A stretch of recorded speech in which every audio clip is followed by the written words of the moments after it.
శ్రమలు వచ్చినప్పటికీ చాలామంది కంగారు పడుతుంటారు. శ్రమలు వచ్చినప్పుడు చాలామంది ఇబ్బందులు పడుతుంటారు. శ్రమలు వచ్చినప్పుడు తనకేదో నష్టం కలిగిపోయిందని చెప్పి వ్యక్తి బాధపడుతుంటాడు ప్రియమైన వాళ్ళ. అయితే గమనించుకోవాలి, వ్యక్తి కష్టపడకుండా లేదంటే కనుక శ్రమ పడకుండా ఘనత పొందడం అనేది అసాధ్యం. ఎవరినన్నా తీసుకోండి, ఫర్ ఎగ్జాంపుల్ ఒక శిల్పి దగ్గరికి వెళ్ళి ఒక బండని తీసుకొచ్చి అతను శిల్పం కింద చెక్కడానికి ఎన్నో ఉలి దెబ్బలు ఆ రాయి మీద పడతానే ఉంటాయి. దెబ్బ పడినంత మాత్రాన అది తప్పు చేసిందని కాదు. దెబ్బ పడకపోతే అది ఒక మంచి షేప్కి రాదు, అంటే ఒక మంచి రూపాన్ని సంతరించుకోదు. ఆ రూపాన్ని సంతరించుకోకపోతే అందరి చేత తక్కువ వేయబడి వేస్ట్గా, అంటే ఘనహీనమైనదిగా ఉంటుంది. అదే గనక మంచిగా దానికి ఒక రూపాన్ని చెక్కితే ఏమవుతుందండి? దేవుడిగా పూజింపబడుతుంది. అందరి చేత అది సంభాషణ ఉంటుంది, మంచి ఉన్నతమైన స్థలంలోనికి అది వెళ్తుంది ప్రియమైన వాళ్ళని. అదే గనక అది రాయి నన్ను ఎందుకు కొడుతున్నావు అని చెప్పాను అంటే కనుక ఆ రాయికి ఆ ఘనత వచ్చేది కాదు. దాంట్లో ఉన్నటువంటి వేస్ట్దంతా పోయింది, దానికి ఒక చక్కని రూపం వచ్చేటప్పటికి ఆ రూపాన్ని పట్టించి ఘనత పొందింది ప్రియమైన వాళ్ళ. అలాగే మనిషి జీవితంలో కూడా ఘనత అనేది ఎప్పుడు వస్తుందంటే కనుక శ్రమల గుండా వెళ్ళినప్పుడు మాత్రమే మనిషికి ఘనత వస్తుంది ప్రియమైన వాళ్ళ. ఘనత వస్తుంది.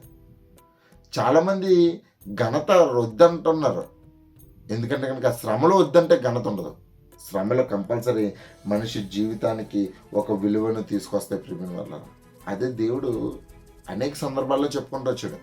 ఒకసారి చూద్దాం, 1 పేతురు 4:12.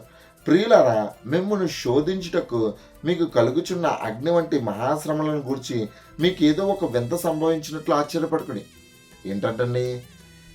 మిమ్మల్ని శోధించుటకు మీకు కలుగుచున్న అగ్ని వంటి శ్రమలు. శోధించడం అంటే ఏంటంటే పరీక్షించడం.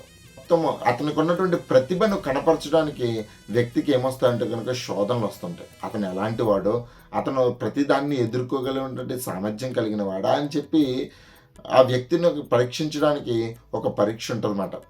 ఫర్ ఎగ్జాంపుల్ ఒక మంచి పోలీస్ అవ్వగలడా లేదనడానికి ఫస్ట్ ఏం పెడతారండి? ఫస్ట్ రిటన్ టెస్ట్ పెడతారు. అంటే చదవడము, రాయడము, గుర్తుపెట్టుకోవడానికి ఒక క్యాపబిలిటీ ఉందో లేదని చూస్తారన్నమాట. ఆ తదుపరి ఏం చేస్తారు? 1600 మీటర్స్ని ఒక 2 నిమిషాల్లోనో 3 నిమిషాల్లో కంప్లీట్ చేయాలని వస్తారు. ఇది పరీక్షే. అందరూ ఈ పరీక్షను దాటలేదు, కొంతమంది మాత్రమే. ఆ తర్వాత 1600 దాటిన తర్వాత 100 మీటర్లు 10 సెకండ్లోనో 8 సెకండ్లోనో పరిగెట్టాలని ఉంటుంది.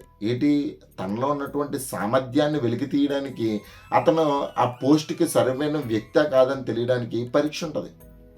అలాగే కూడా నీకు ఘనత ఇవ్వడానికి, నీకు ఒక మహిమ ఇవ్వడానికి, నీకు ఉన్నటువంటి విశ్వాసానికి నీకు పరీక్ష ఉంటుంది. అది గట్టిగానే పరీక్ష ఉంటుంది. దేవుడు పెట్టే పరీక్ష కొద్దిగా గట్టిగానే ఉంటుంది. అందుకని అంటున్నాడు, మిమ్మల్ని శోధించుటకు మీకు కలుగుచున్న అగ్ని వంటి మహాశ్రమల గురించి మీకు ఏదో వింత సంబంధించిన అట్లయితే పడకడే. ఏంటన్నాడు? మీకు ఒక్కరికే శ్రమ వచ్చినట్టు ఫీల్ అవ్వద్దు. లోకంలో ఉన్నటువంటి ప్రతి ఒక్కరికి శ్రమ వస్తుంది. అది ఎందుకు వస్తుందంటే వేరు వేరు కారణాల వల్ల వస్తుంది. అయితే దేవుడు ఇచ్చే శోధన పట్టించి నువ్వు భయపడకు, ఆశ్చర్యపడకు. ఎందుకంటే భక్తులు అందరి జీవితాల్లో కూడా ఈ యొక్క శ్రమలు అనేవి సర్వసాధారణంగా వచ్చాయి.